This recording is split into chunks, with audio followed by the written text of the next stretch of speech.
kami, sehingga Roh Kudus menolong kami menerjemahkan firman itu dalam hidup kami masing-masing sesuai konteks kami masing-masing. Roh Kudus tolong kami, sehingga firman dapat kami terima, kami lakukan dalam kehidupan kami hari demi hari. Hamba-Mu yang menyampaikan dalam keterbatasannya, biarlah Roh Kudus juga mengurapinya. Kami siap bersama-sama dengan firman Tuhan. Dalam nama Yesus kami berdoa bersyukur. Haleluya. Saudara katakan, amin. Silakan duduk teman-teman semua. Tuhan, keren ya. Keren banget teman-teman. Oke, shalom teman-teman. Shalom. Yo, ampun dulu semua yang jawab shalom. Shalom. Tadi lo kita pakai bapak-bapak ya, bapak ya. Kalau tadi lanjut jadi nggak sempat ada apa-apa juga. Oke, teman-teman, kita bicara hari ini tentang, udah kenal sama saya kan? Kalian cepat sekali melupakan saya ya. Nggak kenal beneran. Lupa. Udah urusan kalian sendiri lagi ya. Saya punya galau nih dari Palem. Dulu Januari saya pernah, mungkin orangnya beda kali. Di KU3, mungkin yang remaja nggak ikut waktu itu ya. Oke, saya udah nikah, sorry ya. Udah nikah. Pelayan di Palem ya, punya satu anak, bersyukur ya. Teman-teman, kita hari ini bicara tentang kelas tingkat media. Sekarang saya mau nanya nih, kelas tingkat, kok ini sih yang ditampilin? Saya marah nih. Ini KU ya, memang mirip-mirip sih. Boleh bro, diganti bro slide-nya. Yang tadi ya tadi. Kok ini depannya sama? Oh, udah benar ya? Berarti judulnya belum saya ganti ya? Oke, kalau udah benar berarti saya yang salah, maafkan saya. Teman-teman, sulit nggak percaya sama Tuhan? Yo, nggak ada yang jawab. Siapa yang bilang sulit? Ya nggak apa-apa bro, kalau ada benar oke. Berarti belum diganti depannya bro. Bener ini ya? Enggak, itu kan udah pernah. Itu saya ya waktu itu. Berarti yang tadi benar, Itu kau. Kan kalian berkata saya kan? Sulit, siapa yang bilang sulit? Siapa yang bilang mudah? Sulit ya? Terus kenapa kalian percaya Yesus? Teman-teman, untuk menjawab ini saya ada satu cerita. Bukan cerita sih, satu kisah nyata yang pernah saya dengar ya. Teman-teman, jadi suatu kali ada seorang perempuan ini, maaf ya, dia sudah tidak punya orang tua, anak yatim piatu. Dia besar di panti asuhan, dia besar di sana, jadi SD, SMP, SMA, dia besar di sana. Lulus SMA dia nggak lanjut kuliah, dia langsung kerja. Ya, dia kerja, pas kerja dia ketemu koko ganteng gitu ya, ganteng, kaya dan baik. Wah, koko ini naksir juga sama nih cewek gitu ya. Akhirnya apa? Ya mereka jadian lah, jadian. Kemudian si anak ini bilang, nanti kalau kamu kenalin ke papamu, mereka terima ya, ke mamamu, mereka terima aku nggak ya? Udah, kata-kata dia gini, pasti, yuk, aku kenalin kamu ke mama. Dikenalin lah ke mamanya. Mamanya nggak masalah, mama setuju nggak apa-apa. Kalian jalanin pacaran yang baik-baik ya, sampai kalian menikah, gitu. Nah teman-teman, pada akhirnya ketika mereka pacaran, nah ini yang nggak boleh ditiru ya. Apa yang mereka lakukan dalam pacaran? Akhirnya mereka jatuh dalam satu dosa ya. Mereka berhubungan seksual seperti suami istri dan belum menikah. Akhirnya ya hamillah si perempuan ini, gitu ya. Nggak bisa disebut MDA juga sih, karena mereka nggak married ya. Pada akhirnya apa yang terjadi? Waktu ini nyampe ke orang tuanya marah benar sama si laki-laki ini. Dia bilang, kamu ini bikin malu keluarga kita. Mereka keluarga berada, keluarga yang lumayan yang terpandang. Kamu bikin malu gitu ya. Lalu kemudian kepada perempuan ini mamanya bilang, mama si laki-laki bilang, kamu ini sengaja kamu tidur sama anak saya. Kamu kan nggak punya orang tua, nggak punya keluarga. Ibu tahu kamu itu cuma pengen cepet-cepet nikah sama anak saya. Waduh, itu perkataan yang menyakitkan sekali bagi si perempuan. Dia nangis gitu ya. Kemudian dia bilang sama pacarnya, gimana ini kok? Diam, kata mamanya. Sekarang mamanya bilang gini, kamu, katanya sama anak-anaknya, kamu mau pilih mama atau pilih dia? Kalau kamu pilih mama, tinggalin dia. Kalau kamu pilih dia, pergi sana, mama gak peduli sama kamu, urus hidupmu sendiri. Oh, laki-laki ini kan kita harapkan sebagai pahlawan ya, dia akan pilih pasangannya. Tapi ternyata dia pengecut juga ya. Dia bilang, aku pilih mama. Artinya perempuan ini ditinggalin sendirian. Gak punya siapa-siapa. Dia nangis sampai dalam kan diambil pisau ya. Bukan di situ sih kejadiannya, di rumahnya, di kosannya diambil pisau. Dia sayat-sayat ini ya, jarinya disayat-sayat. Jangan pernah dilakukan itu. Kemudian diambil HP, dia foto tangannya, ya. Lalu di-upload ke Facebook. Zaman itu masih banyak Facebook ya. Ke Facebook diambil. Wah, langsung ada yang pernah lakukan itu sih? Jangan ya. Langsung semua komen, dia bilang semua komen. Kenapa lu? Salah satu orang yang komen adalah pendetanya. Jadi gini, anak ini kan di kota. Setelah dia kerja dia rantau di kota dulu. Waktu di kampung dia punya pendeta, ya bantuan di kampungnya yang kenal sama dia. Maka ketika pendetanya lihat ini, dia langsung hubungi, dia telepon gitu, dia cuma nangis. Kamu kenapa? Pendeta, cuma nangis gitu. Kamu kenapa? Pendeta nasihatin dia, jangan bunuh diri. Langsung dia matiin HP, terus pendeta cek lagi, jangan lakukan itu, panjang lebar, sen. Anak cewek ini cuma balas pakai emot, nangis. Akhirnya apa yang terjadi? 4 bulan kemudian, teman-teman, 4 bulan kemudian, perempuan ini posting lagi. Jadi dia sudah hamil ya, 4 bulan itu kayaknya udah mulai kelihatan ya. Dia posting lagi satu postingan. Dia bilang gini, puji Tuhan, bebanmu sudah terlepas. Nah, apa? Kira-kira apa arti satu itu? Pendetanya pusing. Lihat satu sini, waduh kenapa ini? Beban sudah terlepas, berarti jangan-jangan dia aborsi. Kan ini bebannya kan? Bukan hamil ya, ini mungkin gitu ya. Bebannya lepas. Langsung dia telepon. Kamu kenapa pakai status begitu? Kamu nggak kuburin kan kandungan kamu? Si perempuan ini agak berbeda kali itu. Dia nggak nangis. Dia bilang, tenang Pak Pendeta. Enggak, saya nggak kuburin. Terus kenapa kata dia? Dia bilang, Pak Pendeta waktu kemarin beberapa waktu lalu Pak Pendeta telepon saya setelah saya postingan itu. Setelah Pak Pendeta telepon saya, 1 jam kemudian ada 1 orang lagi yang telepon saya. Siapa itu? Itu mantan pacar saya, mantan pacar yang lain, maksudnya bukan yang menghamilin dia ya. Jadi dia dulu punya mantan pacar yang baik sekali. Kita sebutkan namanya John. Ada John di sini? Gak ada ya? Gak ada, jadi aman ya. Namanya John gitu ya, disebut namanya John. John itu telepon saya Pak Pendeta. Kemudian dia bilang, saya akan menikahi kamu. Keren ya? Ada yang mau menikahi perempuan yang hamil dengan laki-laki lain? John, ini true story ya, bukan John nama samarannya. Dia lakukan. Teman-teman, waktu dia bilang itu, dia bilang, Pak Pendeta, saya 3 bulan lagi kami mau menikah. Dan benar teman-teman, akhirnya 3 bulan kemudian mereka nikah. Sekarang mereka sudah tinggal di Bali, anaknya udah 3. Wah, ini luar biasa sekali. Kalau kita mikir, keren ya si John itu. Bagus ya, dia punya hati yang baik. Yes, John itu keren, dia menikahi perempuan yang hamil dengan laki-laki lain. Sekarang saya mau nanya gini, mudah gak bagi si cewek ini untuk ikutin John? Untuk percaya sama John, untuk ikut hidup bersama John, mudah nggak? Mudah lah. Kenapa tidak? Oh, sudah dipercaya maksudnya. Ya. Maksud saya gini, maksudnya dia nggak perlu satu usaha bagaimana yang terlalu besar, karena gini, John itu sudah menerima kerusakan dia gitu. John itu menerima dia yang sudah membunuh diri, yang sudah merasa nggak punya siapa-siapa, yang ditinggalkan oleh pasangannya, oleh pacarnya. Maka waktu John bilang, kamu mau nggak ikut aku? Maka akan dengan mudah dia bilang, aku mau lah pasti. Siapa yang nggak mau? Ya, mudah nggak? Mudah. Karena dia dapat anugerah gitu ya, anugerah dari John, dapat kebaikan dari John. Tinggal ikut. Siapa yang nggak mau? John bukan orang yang jelek, dia juga bukan duda, dia seorang single yang baik yang mau mengayomi. Mudah bagi perempuan itu. Tapi ini, waktu akhirnya mereka menikah, teman-teman, maka mungkin nggak sih perempuan ini akhirnya masih ikut, masih pacaran sama laki-laki lain, lalu hamil lagi sama yang lain? Mungkin nggak? Saya pikir nggak mungkin. Kenapa? Karena apa? Dia sudah diterima sama John aja, udah syukur, alhamdulillah, puji Tuhan. Maka untuk ikutin John, ikutin aturan yang mereka minta nih, ya udah Pak, kamu nanti masak nasi ya, itu gampang. Nanti kamu urus anaknya, itu mudah bagi perempuan itu. Kenapa? Dia yang udah rusak itu diterima oleh John, sehingga aturan-aturan dalam keluarga pasti dia akan lakukan dengan sukacita. Teman-teman, kalau kita hubungkan dengan mengikut dan percaya Yesus trusting God ya, mudah nggak? Mudah dan enak. Kenapa? Karena apa? Karena kita ini manusia yang berdosa. Ya, kita sudah belajar berkali-kali bagaimana kita ini sudah rusak total. Harusnya kalian dan saya itu harusnya apa? Kita itu harusnya dihukum di neraka. Neraka itu bukan cuma 1 juta tahun, bukan cuma 10 juta tahun, tapi itu kekekalan, dan di situ kita terpisah sepenuhnya dari Allah. Harusnya kamu dan saya di sana. Kita ini kotor sekali, kita ini tidak berharga. Bahkan saya bilang apa? Kesalehan kami itu seperti kain kotor. Kesalehan itu waktu saya khotbah ini, itu lagi kesalehan. Tapi bagi Tuhan, sudah ini kayak kain kotor kalau saya tidak dapat anugerah. Kamu doa kalau kamu gak dapat anugerah Tuhan, itu seperti kain kotor buat Tuhan. Maka waktu Tuhan terima kita, mudah gak untuk trusting God? Mudah. Kenapa? Karena itu anugerah. Tapi setelah kamu trusting God, ada gak tuntutannya? Ada. Ada nggak tanggung jawab seperti perempuan ini? Dia ikut aturan rumah tangga? Ada. Tapi mudah nggak kita melakukan itu? Harusnya jadi mudah dan sukacita. Kenapa? Karena gue udah diberikan nyawa oleh Tuhan Yesus yang harusnya gue hancur gitu ya. Maka hari ini bicara trusting God matters itu. Kita lagi bicara di poin yang saya lingkarin itu.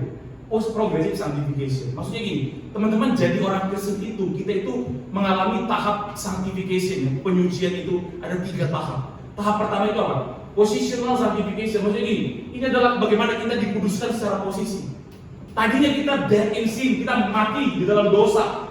Lalu kemudian Yesus mati di atas kayu salib menebus kita tanpa usaha kita, tanpa perjuangan kita. Anugerah Tuhan membuat kita jadi orang yang suci secara posisi. Maka kalau tadi siapa di sini orang suci, siapa orang kudus, kamu harus angkat tangan. Bukan karena kita baik, tapi karena kita dikuduskan dan disucikan oleh anugerah Tuhan. Setuju? Nah, tapi kekristenan nggak berhenti sampai di situ. Ada yang namanya progresif sanctification. Di sini kita perlu berjuang. Di sini kamu perlu berusaha. Di sini ada syarat-syarat. Di sini ada bagaimana kita peraturan-peraturan tanggung jawab yang kita lakukan. Tapi bukan supaya kamu selamat, tapi karena kamu sudah selamat, sudah kudus. Maka dalam progressive sanctification kita lakukan aturan-aturan Tuhan. Bagaimana harusnya trust tinggal itu. Nanti di surga kita akan disucikan secara perfect sanctification itu ya. Nah, hari ini kita belajar apa tanggung jawab, apa tuntutan yang Tuhan mau ketika kita trust tinggal, ketika kita mengikut Yesus. Kita akan belajar apa artinya percaya kepada Yesus. Ya, yuk mari kita baca bersama-sama. Baca Lukas 9 ayat 23. Kalian baca dengan suara kencang. Yuk, 1, 2, 3. Katanya kepada mereka semua, setiap orang yang mau mengikut aku, ia harus mengetahuinya, memikul salibnya setiap hari dan mengikuti. Ya, setiap orang yang mau mengikut aku, siapa yang mau ikut, yang mau percaya, yang mau menerima dan menjadi murid Yesus, ini syarat-syaratnya. Ada 3 hal di situ yang kita akan belajar ya. Tapi sebelum kita sampai ke sana teman-teman, gini, kalimat ini diucapkan oleh Yesus setelah apa? Setelah waktu itu dia nanya sama murid-muridnya. Jadi dia bilang, murid-muridku, menurut kalian aku ini siapa? Siapa aku ini? Maka murid-murid sempat diam gitu ya. Kemudian Petrus ngomong, engkau adalah Mesias dari Allah. Teman-teman, kalau kalian harus ngerti, ketika murid-murid bicara, ketika Petrus secara spesifik bicara bahwa engkau Mesias, tahu nggak dalam bayangan dia apa? Dalam pikiran dia, Yesus ini nanti yang akan jadi raja untuk membebaskan bangsa Israel dari perbudakan, penjajahan Roma. Jadi mereka lagi dijajah sama bangsa Roma. Maka waktu bicara Mesias, sebenarnya dalam pikiran dia, nanti Yesus jadi raja. Dia punya kuasa, punya tahta. Engkaulah itu raja itu. Dari mana kita tahu ini Pak? Ingat nggak waktu Yesus bangkit dari kematian, kemudian ada 2 murid yang menuju perjalanan ke Emmaus. Mereka ngobrol-ngobrol, ya ternyata Yesus mati dari salib. Padahal dulu kami harapkan dialah yang membebaskan kami dari perbudakan di Roma. Dialah yang memerdekakan kami. Itu harapan mereka. Waktu Petrus bilang kamu Mesias, itu tidak bicara penebusan dosa. Petrus tidak punya pemahaman itu. Bagi Petrus Mesias itu ya nanti itu jadi raja, kemudian Israel akan menang, merdeka gitu kan, merdeka lawan Roma, dan kemudian mereka akan mendapat tahta itu kerajaan. Tapi Yesus mengklarifikasi. Dia memberikan satu statement yang menuju tadi ayat 22, dia bilang apa? Aku ini anak manusia akan menanggung banyak penderitaan, ditolak oleh tua-tua dan seterusnya, lalu dibunuh dan dibangkitkan pada hari itu. Aku bukan raja yang seperti kalian pikirin. Baru dilanjutkan lagi tadi ya. Dia melanjutkan di ayat 23 tadi dia bilang apa? Setiap orang yang mau ikut aku, dia harus menyangkal diri, memikul salib setiap hari dan mengikut aku. Maksudnya gini teman-teman. Pemahaman murid-murid waktu itu salah tentang percaya sama Yesus, mengikut Yesus. Mereka pikir ini bicara keuntungan, kita jadi wakilnya Tuhan, jadi perdana menteri, nanti dia jadi raja, kita jadi menteri-menterinya. Tapi Tuhan bilang bukan itu. Mengikut Yesus itu bukan begitu. Aduh, berapa itu? Oh iya, lagi bersihnya. Mengikut Yesus itu tidak begitu, teman-teman. Bersihnya cute banget ya. Jadi saya. Oke. Jadi mengikut dan percaya itu tidak seperti itu. Nah, lalu seperti apa Pak? Ini jelas. Jadi saya nggak akan terlalu gali gimana. Udah jelas. Jadi kita lihat sama-sama. Apa artinya trusting God atau following Jesus ya? Ini yang pertama. Trusting God artinya apa? Trusting God artinya kita menyangkal diri. Ya, saya baca sekali lagi ya. Dia bilang ini, setiap orang yang mau mengikut aku, kata Yesus, ia harus menyangkal dirinya. Teman-teman, kata menyangkal dalam bahasa Yunani ya, itu dari kata arnesasto. Itu asal kata-katanya arneoma. Jadi ini ada tensis yang ada kata-katanya supaya kalian ngerti ya. Arneoma ini kata yang digunakan juga di beberapa ayat, termasuk di dalam Matius 26 ayat 72. Waktu dia bilang, dan ia, yaitu Petrus, menyangkalnya pula. Itu pakai kata arneoma itu. Jadi kata menyangkal di Lukas 9:23 dan Matius 26 itu kata yang sama. Apa artinya? Jadi gini, kalau kita mau lihat makna menyangkal ya, kita coba lihat bagaimana Petrus menyangkal Yesus. Kita tahu sama-sama ya. Waktu itu Petrus bilang sama orang-orang, aku gak kenal sama dia. Dia itu siapa? Yesus. Jadi waktu orang bilang, kamu kan temen Yesus. Enggak ya. Petrus menyangkal pula dengan bersumpah, aku tidak kenal orang itu. Itu pakai kata arneoma, sama dengan kata itu. Sekarang saya tanya, Petrus benar-benar nggak kenal Yesus atau dia kenal Yesus? Kenal. Yesus itu gurunya. Tapi hari itu dia nggak mau dan nggak pengen kenal sama Yesus. Dia menyangkal keberadaan itu. Wah, nggak kenal sama dia. Nah, itu menyangkal dalam negatif. Maka ketika bicara menyangkal diri, itu bicara gini teman-teman. Kita itu, diri kita itu ya, kita itu punya keinginan diri. Kita itu punya keinginan daging. Kita itu punya natur di dalam diri kita yang mana natur ini seringkali membawa kita berdosa. Keinginan yang membuat kita senang-senang dan melakukan keinginan daging. Tapi gini, itu tetap ada. Kita sangka bahwa saya mau melupakan itu. Saya nolak, saya nggak mau kenal lagi keinginan daging. Nah, itu yang disebut menyangkal diri. Jadi gini, sebagai manusia itu kita itu punya keinginan. Meskipun kamu udah percaya Yesus, udah diampuni dosanya, sudah jadi warga kerajaan surga, kamu masih punya keinginan dosa nggak? Masih. Tubuh kita ini itu bukan seperti motor atau mobil. Kalau motor, kalau mobil kamu mau bawa ke kiri, dia nggak mungkin ngelawan toh. Ada motornya yang ngelawan, masuk kiri dia ke kanan gitu kan? Nggak ada ya. Dia akan ikut. Kenapa? Karena motor nggak punya keinginan dalam dirinya. Tapi tubuhmu, tubuh saya punya keinginan. Makanya itu bilang apa? Roh memang menurut, tapi kita nggak tahu ya itu ya. Tapi daging lemah. Daging kita punya keinginan. Dan ketika Tuhan bilang, kalau kamu percaya Tuhan, mengikut aku, kamu perlu belajar menyangkal diri. Keinginan yang ada itu kamu lupakan, kamu sangkal, kamu tidak lakukan. Supaya apa? Supaya saya bisa melakukan kehendak. Ini hari Minggu jam 1. Enaknya nonton sore ya, nonton sore ya. Mana lebih enak, mall atau gereja? Jawab, mana lebih enak, mall atau gereja? Wih, makhluk surgawi ini yang menjawab ya, gereja di mall. Bahaya nih kasih sutra suka di mall ini gitu ya. Sebenarnya lebih enak ke mall. Serius nggak? Kamu di mall 2 jam berasa nggak? Mana berasa? Lu di gereja 30 menit aja, udah gua keluar, ya kan? Udah ngantuk. Kenapa? Bener, itu bener. Itu semua orang begitu. Apalagi jam-jam segini, aduh, pusing nggak? Tapi ketika kita mau menyangkal diri, memang diri itu punya keinginan. Tapi menyangkal diri bicara bagaimana? Tuhan memang berat, tapi saya mau untuk bersama-sama menyangkal keinginan tadi. Kalau kamu pulang sekolah, pulang kuliah, pulang kerja malam-malam gitu ya, capek mandi, masuk kasur gitu ya, lebih enak mana? Baca Alkitab, gitu kan, penyembahan, atau kamu scrolling TikTok? Iya, kamu terlalu jujur dan duniawi. Gak apa-apa, Pak. Memang dia bagus jujur ya. Itu kenyataan. Gak usah kecil hati gitu bro. Iya, lebih enak scroll TikTok. Coba kamu bangun tidur, apa yang kamu cari? Iya, ampun sadar semua ternyata ya. Sama semua remaja ternyata sama pemuda ya, di mana-mana. Itu kedagingan kita teman-teman. Tapi Tuhan bilang setiap orang yang mau mengikut aku, trusting God, percaya Yesus, dia harus menyangkal diri. Teman-teman, mengikut Yesus, percaya Yesus itu bicara menyangkal diri. Kita lupakan kehendak diri kita untuk bisa ikutin Tuhan. Gampang nggak? Nggak gampang. Beberapa waktu lalu di GKJ Palu, kami nggak ada youth, kami adanya teens. Karena sebelum saya masuk, anak-anak itu pada luar negeri semua. Ini baru ada beberapa yang lulus. Jadi ada teens. Di teens saya pernah bawa satu tema, judulnya Fighting Sexual Temptation. Spesifik saya buka di sana. Waktu saya siapin ini dia, saya kaget dengan data-datanya. Ada beberapa data ya. Ternyata menurut Kemenkes, Kementerian Kesehatan, sebanyak 90% usia pelajar ya pernah mengakses konten pornografi. 94%. Mudah-mudahan yang 6%-nya ada di sini semua ya. Amin. Kan nggak mau jawab amin ya. Ya, dari mana? Dari komik, dari internet game. Ini real. Ini data real gitu ya. 94%. Apalagi 66,6% anak laki-laki. Nah, ternyata perempuan juga 62. Makanya gini, sexual temptation itu bukan cuma buat cowok. Lihat data ini. Bedanya cuma berapa persen? 4% doang. Cewek juga apa? Mereka menyaksikan kegiatan pornografi melalui media daring. Halo, bukan cuma cowok yang berhadapan dengan ini, cewek juga. Waktu saya siapin ini, ngeri juga ya. Ada banyak data-data yang saya siapin juga. Apa? 34,5% anak laki-laki pernah terlibat. Ini 34% ya. Terlibat pornografi dan mempraktekkan langsung kegiatan seksual. Dan 25% perempuan.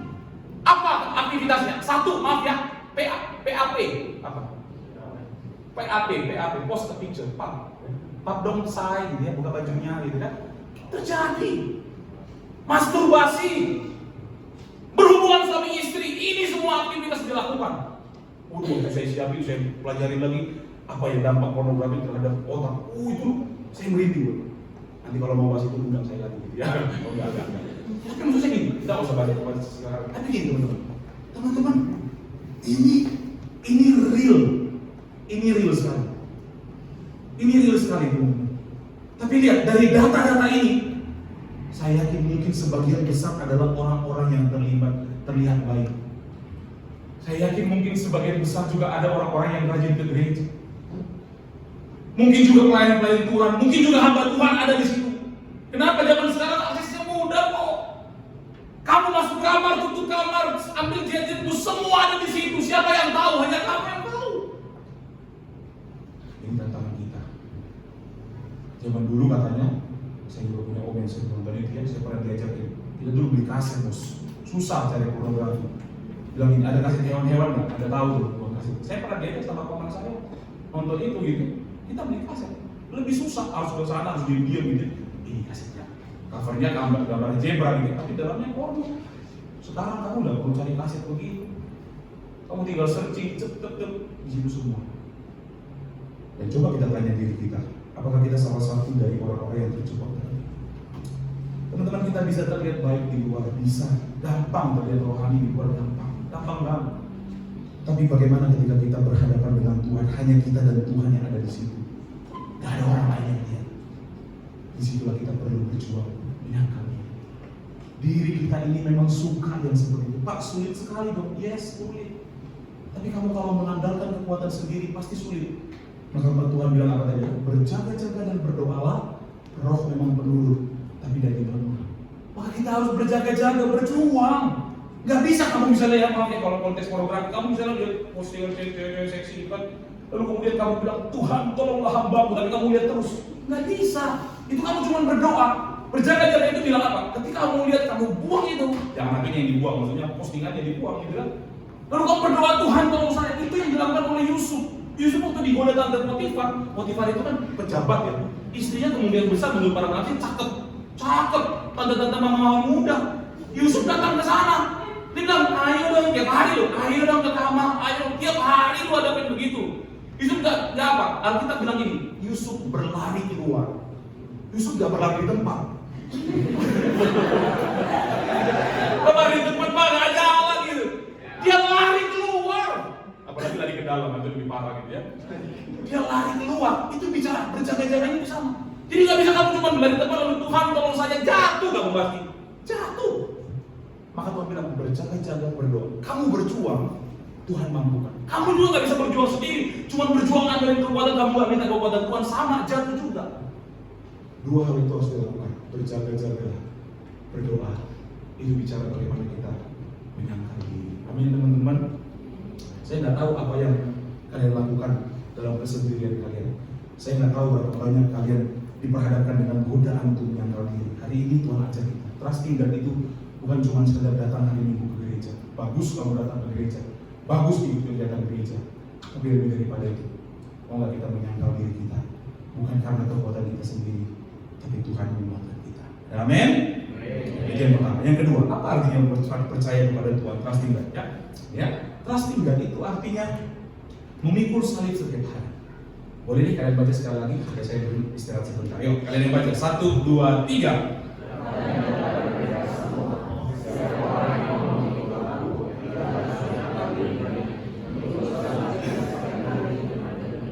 Nah teman-teman, poin 2 ini memikul salib itu agak mirip dengan menyangkal diri, tapi ada bedanya. Apa bedanya? Gini, zaman Yesus, salib itu belum jadi simbol kemenangan. Kalau sekarang di gereja kita ada salib. Kenapa? Salib itu simbol kemenangan, yes. Kita bangga dengan salib. Di situ dosa kita diampuni. Tapi zaman Yesus, salib adalah penderitaan, kehinaan, dan kesulitan. Itu salib.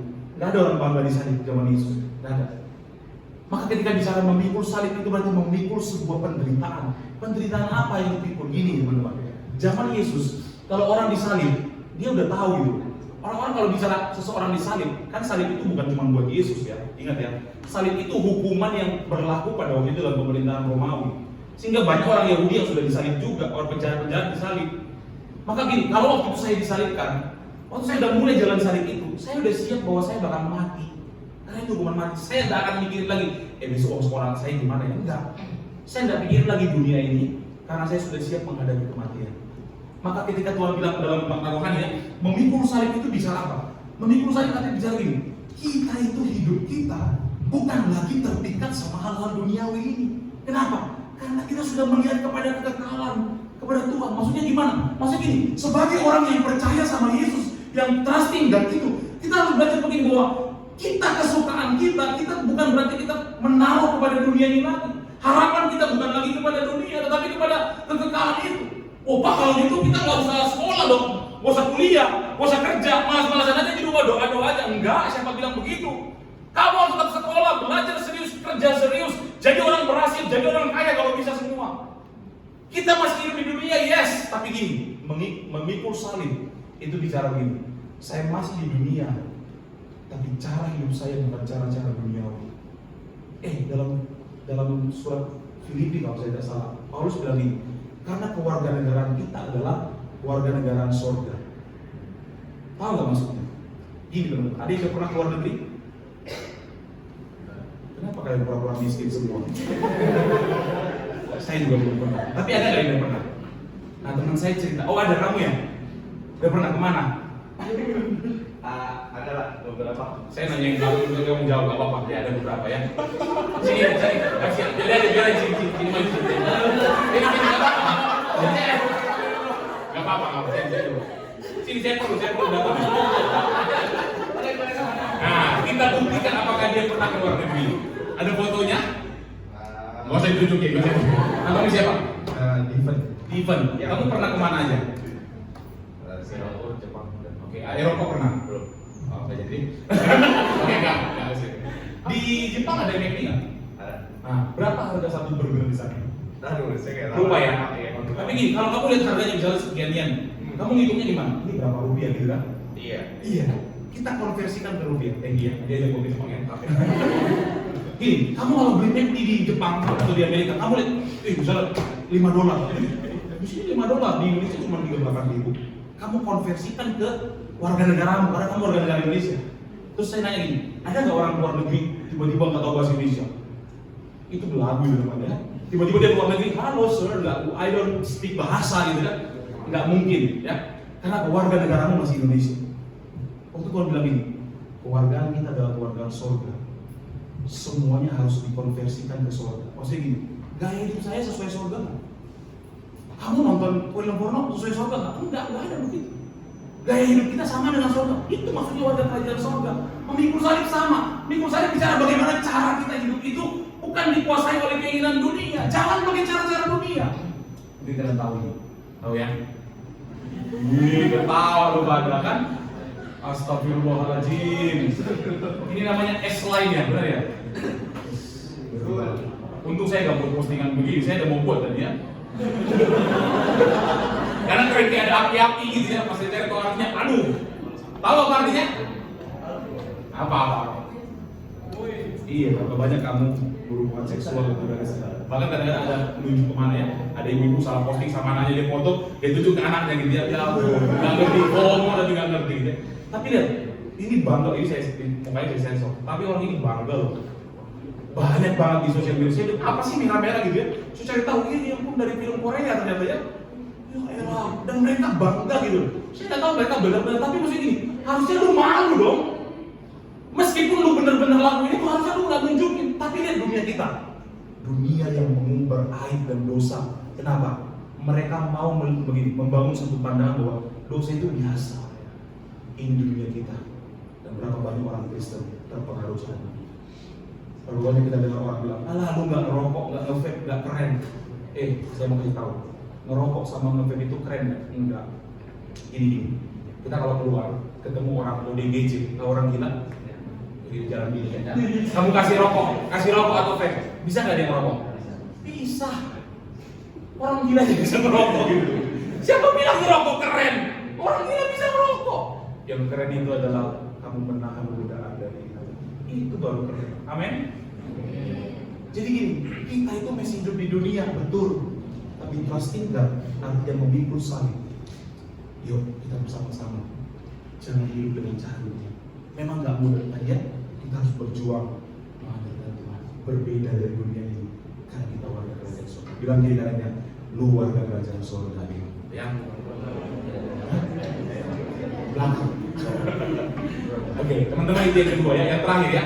Apa artinya trusting God? Apa artinya percaya? Trusting God atau mengikuti Yesus itu artinya ini, kita mempercayakan hidup kita sepenuhnya sama Tuhan. Nah, kita harus baca ya. Dalam terjemahan Indonesia bilang ini, setiap orang yang mau mengikut aku, ia harus menyangkal dirinya, memikul salibnya setiap hari dan mengikut aku. Dulu waktu saya pertama-tama baca ini bingung, kenapa ya Tuhan Yesus membuat 2 kali kata mengikut aku gitu ya. Dan pas kita cek di bahasa asli, ada 2 kata yang berbeda sebenarnya ya. Kalau misalnya yang setiap orang yang mau mengikut aku yang di atas itu sebenarnya kalau mau diterjemahkan lebih beda ini. Setiap orang yang mau menjadi muridku gitu ya. Jadi supaya bisa beda. Kalau kamu mau jadi murid Yesus, mengikuti Yesus, percaya Yesus, apa? Kamu harus mengikuti dia, maksudnya apa? Itu kata akuloteo itu bicara gini. Bicara gini, kamu hadir dalam hidup yang kamu ikuti, kamu menyerahkan diri sepenuhnya, kamu mengikuti langkah-langkah dia. Ini yang dilakukan murid-murid. Maka waktu murid-murid Yesus mengikuti Yesus, mereka itu menyerahkan hidupnya sepenuhnya sama Yesus. Waktu mereka lagi di laut, tiba-tiba ada badai kan, gitu kan. Mereka langsung panggil Yesus, Yesus guru, ada badai tolong. Itu kan bicara bagaimana menyerahkan hidup sama Tuhan. Waktu mereka lagi kumpul, tiba-tiba banyak orang ya, dari 5.000 laki-laki dan orang lain, mereka butuh makan. Mereka bilang, Yesus, mereka butuh makan, semuanya ngadu ke Yesus. Waktu ada orang sakit, mereka ngadu ke Yesus. Kenapa? Karena mereka mempercayakan hidupnya sama Yesus. Itu yang dimaksud trusting God. Waktu kamu percaya sama Tuhan, bukan cuma oke, aku percaya kepada Engkau cuma di mulut doang, enggak. Tapi mau gak kamu mempercayakan hidupmu sama Tuhan? Walaupun seringkali mempercayakan hidup sama Tuhan itu banyak ketidakpastian, yes. Tapi ketika kita trusting God, itu bicara akoloteo, mengikut dia, melakukan semua yang dia lakukan, kemudian juga bicara bagaimana kita mempercayakan semua hidup kita kepada Tuhan. Percaya dan mempercayakan hidup itu 2 hal yang berbeda. Coba kamu sini. Iya, sini. Sini, saya tunjukin bedanya apa. Namamu siapa? Andrew, apa artinya? Andreas.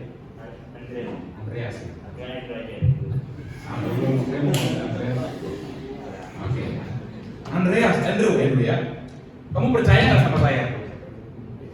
Oh iya. Kamu percaya nggak saya baik? Orang aku dia orang ini. Ini kurang baik mukanya gitu ya. Kamu percaya nggak saya orang baik? Ya bisa aja, tapi kan mungkin manusia itu. Asik. Oke. Ini ada gelas, ini ada air gitu ya, dan buang airnya. Nah, kamu anggaplah kamu percaya sama saya. Saya nggak akan melukain kamu. Kamu percaya itu? Percaya ya, paksa dipercaya ya. Ya. Kamu percaya saya nggak akan melukain kamu, oke? Sekarang saya ubah pertanyaan. Kamu percaya nggak saya nggak akan basahin kamu? Percaya nggak? Percaya. Kalau saya tuang ini, kamu percaya nggak akan basah? Kamu terlalu percaya sama saya. Bagus, udah nggak dulu. Saya takut gagal ya. Dia tadi percaya sama saya. Maka ketika dia percaya dan saya bilang, kamu percaya nggak saya nggak akan basahin kamu? Dia percaya. Dia mempercayakan diri sama saya. Maka kalau saya anggap dia di sini, saya nggak berani itu karena pernah saya lakukan ini gagal di gereja lain. Anak rumahnya juga ada ini. Saya merasa bersalah sampai sekarang. Pernah gagal. Mudah-mudahan hari ini gagal. Maka waktu dia percaya dan mempercayakan diri, dia tahu saya nggak akan lupain dia. Kalau saya tuang, berhasil. Teman-teman, itu namanya mempercayakan hidup. Lu nggak cuma bilang, aku percaya kepada Allah Bapa. Itu kan memang iman bagus ya. Kita mengikrarkan itu. Tapi kamu mau nggak mempercayakan hidup sama Tuhan? Maksudnya gini, kadang-kadang hidup kita kan nggak selalu mulus ya. Coba lihat wajah-wajah kiri kananmu. Aduh, wajah-wajah penderitaan semua gitu ya. Wajah-wajah penderitaan sama saya juga gitu ya. Beban kita banyak bro.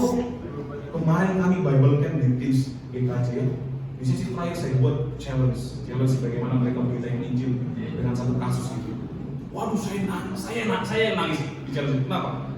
Waktu mereka menginjili orang-orang ini, kita buat konteksnya dia orang banyak masalah gitu. Ini anak rumah saya cerita semua pergumulan mereka sampai nangis. Saya merinding. Ada yang udah sampai di bawah kolong jembatan sudah mau gantung diri. Ada yang udah sampai apa? Sudah sampai ngambil minum baygon tapi untung masih bisa hidup. Kenapa? Terlalu banyak tekanan. Padahal umurnya masih bocah-bocah. Paling gede kelas 12. Waktu saya dengar cerita mereka satu-satu di Chief Financial, saya nangis. Kenapa? Ternyata bukan cuma orang dewasa yang punya beban. Umur siapapun, umur berapapun kita itu dia berhadapan dengan hal sulit kok. Dan apakah karena kita mengalami kesulitan Tuhan gak baik? Tuhan baik loh. Lupa kalau baik kenapa dia gak angkat kita? Dia mau bentuk kita. Tuhan seringkali kerjanya gitu. Suatu kali Hagar itu ya, Hagar itu buat ulah sama Sarah. Tahu siapa Hagar? Siapa? Saya tahu kan? Sarah tahu? Siapa Sarah? Istrinya Abraham. Hagar adalah istri pertama. Gundik gitu, tapi namanya gundiknya. Nah, jadi karena si Sarah nggak bisa ngandung, terus Sarah bilang, udah berapa? Lu tidur aja sama Hagar. Nah aturannya kalau mereka dalam peraturan zaman itu, meskipun Hagar yang melahirkan, itu tetap anaknya Sarah, anaknya nyonya ya. Karena si Hagar ini budak, segitu rendahnya budak di zaman itu. Nah gini, waktu akhirnya si Hagar bisa hamil, dia mulai sombong tuh. Kita bilang gini, Hagar memandang rendah nyonyanya.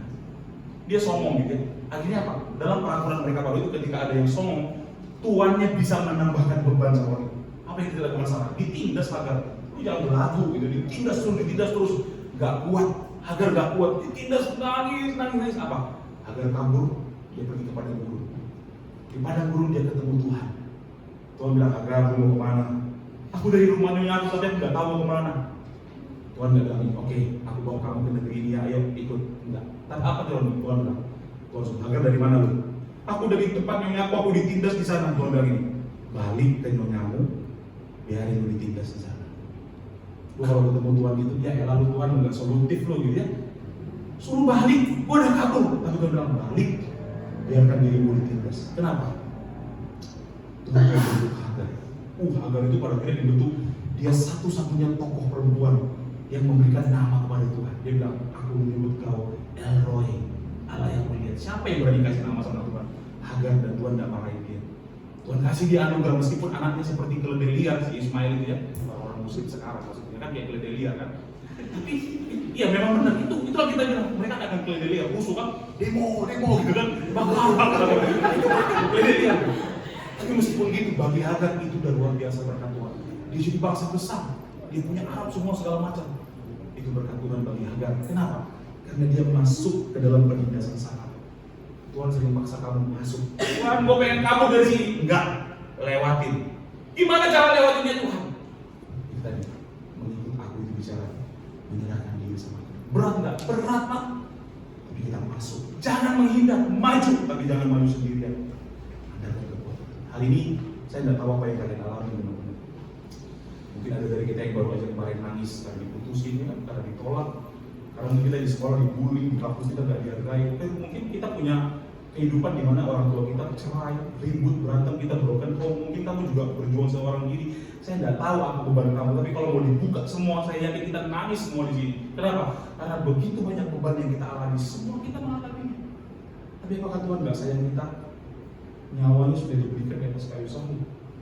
Apalagi bukti yang harus kita terima. Itu bukti sayangnya tertinggi kepada kita.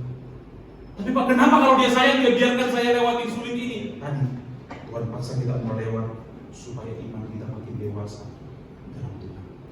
Maka seberat apapun masalahnya, jangan pernah tinggalin Tuhan. Datang sama Dia. Masih saya bilang, berlutut sama Dia. Sesulit apapun datang berserah itu yang disebut dengan prastindak. Bisa nggak kita percaya meskipun kelihatannya mustahil ini?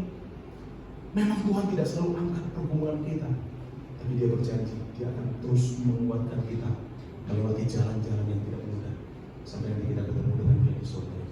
Teman-teman, hari ini kita belajar percaya kepada Yesus bukan cuma ngomong aku percaya, enggak. Tapi mau nggak kita mempercayakan hidup kita sama Tuhan, sehingga apapun yang kita alami kita lewati bersama Tuhan. Hari ini kita belajar bersama. Trustinggan itu bicara bagaimana menyangkal diri. Kita memikul salib, mematikan keinginan-keinginan duniawi, tidak hidup secara duniawi, dan kita berserah penuh secara total kepada Tuhan. Dan kiranya kita bisa melakukan firman Tuhan ini karena Tuhan sudah mengasihi kita.